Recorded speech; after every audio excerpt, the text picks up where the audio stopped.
attracted to, and Denzel Washington. So a good combination of things there. Yeah, no, I think I think he's just a fantastic actor, and I think also the films he's been played in, it's been great films, excited films, keeps you on the edge of the seat, and it's just him, that makes the films. I got a quote from that film: "The loudest one in the room is the weakest one in the room." Yeah. You like that quote? Well, sometimes I can be loud, but I don't think I'm weak. But yeah, I think sometimes it is. I don't have any experience with people around me that are the loudest and the weakest as well. But you know what he's trying to say, no? I know, obviously, yeah, definitely, and sometimes it's also with like showing off. The people who show off the most have the least, and it is something, and sometimes in life that people are like that. Yeah, definitely. I've got the impression that the changing rooms are changing. Perhaps at the beginning of your career, there was you could show no weakness at all.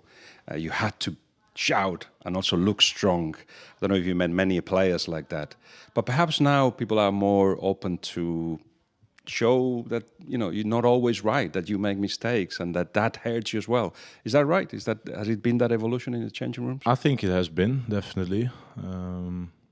I think it's just the way that life has been evolving. I think it is just everyone has been that's just the culture right now, I think, and I think it's good, to be fair, though. Yeah. One thing that hasn't changed is that changing rooms need leaders, need people that by nature come into a room and everything bears towards them. You know what I'm trying to say? Because when you came in, I've asked many people about you and your arrival, and I'm sure you carry with you that's something that you're comfortable with, I guess, that leadership qualities. And tell us how you implemented it into the changing room at Liverpool. Well, first of all, I think you always need to be yourself, and being myself is always, saying what I think. I'm pretty relaxed and easy outside of the pitch, but on the pitch, I want to make sure that we're gonna do everything that's possible to win the game. I want to make it easy for myself, and that's on my position is to make sure everyone is organized and doing their job, including myself, obviously. But I think it's just like I know myself, and I need to be vocal. I need to be busy. I need to be, shouting, and even if I shout too much, I don't mind. And players know it now as well. Sometimes I can shout, things that people already know, but I'd rather just be alive and make sure everyone is at it, and that's just something I think I've learned over the years, and I know that it can work. I feel it's crucial when you walk into a changing room for the first time and the second time and the third time at the beginning, because of course you carry all that with you, but you need to just first look around and see what's going on, no, and then see, oh right, that's the guy I have to be close to. That's the guy that I have to look after. Do you analyze the situation like that? Obviously, like I've spoken before I went to Liverpool. I spoke with Hendo because we have the same agent. I spoke with Genie. I know Robbo because I've played against him in Scotland. I know Sadio, so I knew a couple of players, and that was a little bit easy. And I think the most important thing that helped me a lot was I came basically on the first when they played Burnley. I trained in the morning with a couple of guys, and then the day after I did a session with the players who didn't play against Burnley. The day after we prepared the game against Everton, and we played Everton, and after Everton we went to Dubai, and that helped me a lot. I got to know the players, outside of the pitch straight away.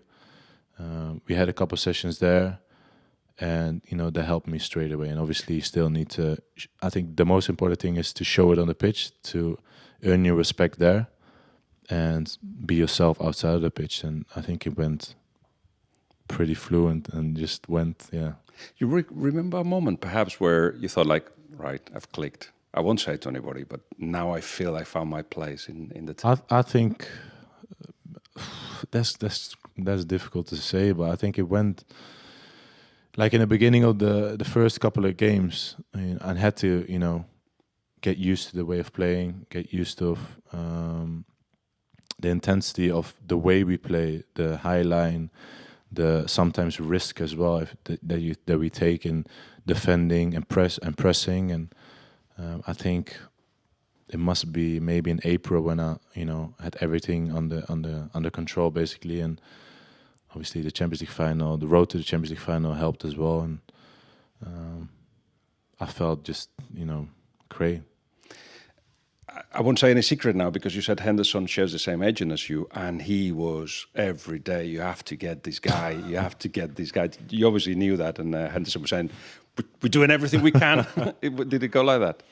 Well, obviously, like when you speak with each other and there is interest, obviously you can't change the fact that it is what it is. Basically, situation was how it is, and after the end of August, I put my head down and just played for Southampton and gave everything, and was happy to play as well because I came back from an 8-month injury. Obviously, when everything happened over the summer, like people kind of doubt you basically for the way you play, and for me, I really didn't care. I was just happy to play. I gave everything, every training, every day, and nobody could even question me around me. And when it was December and I got a call from Les Reed, and they said they got the deal done basically, and I was able to talk to Liverpool. I was obviously very happy, and it went pretty quick after that, and yeah, just very proud moments. Obviously, as a Dutch person, somebody who loves football, you knew what Liverpool was about. But I heard that you went to the Cardiff Champions League final, the Real Madrid Juventus final, and you came across some Liverpool fans there. Yeah, it was pretty special though, because obviously, like, before that, I would never go to a Champions League final. And this time I went with my best friend, and we thought, like, let's go, let's just enjoy it. And we went there, and we had great seats sorted through the agency, and there were a lot of Liverpool fans coming to me and saying, that we have to sign for them, and so it was obviously a great gesture and great. It was nice, and they were all respectful, and it was a great day. Tell us about your best friend, because I think there's always time for a little homage for those that have been with you for a long time, and those will be the first ones you call to when you need to, and that kind of thing. So who is your best friend? So my best friend's name is Ludi, and he's been there since day one, and he's always ready whenever I need him, and he's gonna be a dad soon, so I'm very happy for him. And yeah, he's been there through everything basically. He's always what I say, if I need him, he's there, and if he needs me, I'm there for him as well. And I think that's very important in life. And other than that, I keep a very, very, very small circle around me, because I'm not a big fan of keeping a lot of people into my life. Has that always been the case? Because I guess when you start going up your circle, there's a lot of people pushing in and trying to show, get in. Did you see that happening straight away? No, but I think as bigger you get as a player, or bigger team you're gonna play for, or there's more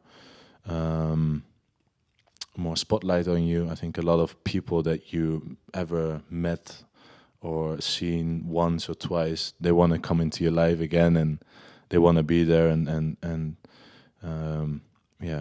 be around you basically, because you're in the spotlights, and they will leave as well when you're out of the spotlight. So I know how it is in our life we live, and I'm pretty, I don't know how you say it, but I'm pretty, I can see through those things, and I have a fantastic wife that can see through those things as well. Lodi, you knew him when he was, 13. Yeah, something 12, like that. 13, yeah. So you'll go to his house, knock the door, say, "Come on, let's go for a walk." Yeah. The streets of Breda. Breda, yeah. What were the streets like? They were they were great. We played a lot of football on the Cruyff courts. Those are obviously fantastic for all the neighborhoods in Holland, and we had a lot of small-sided games, tournaments with a lot of great players that played for NAC, Breda, Willem II. Those are courts that Johan Cruyff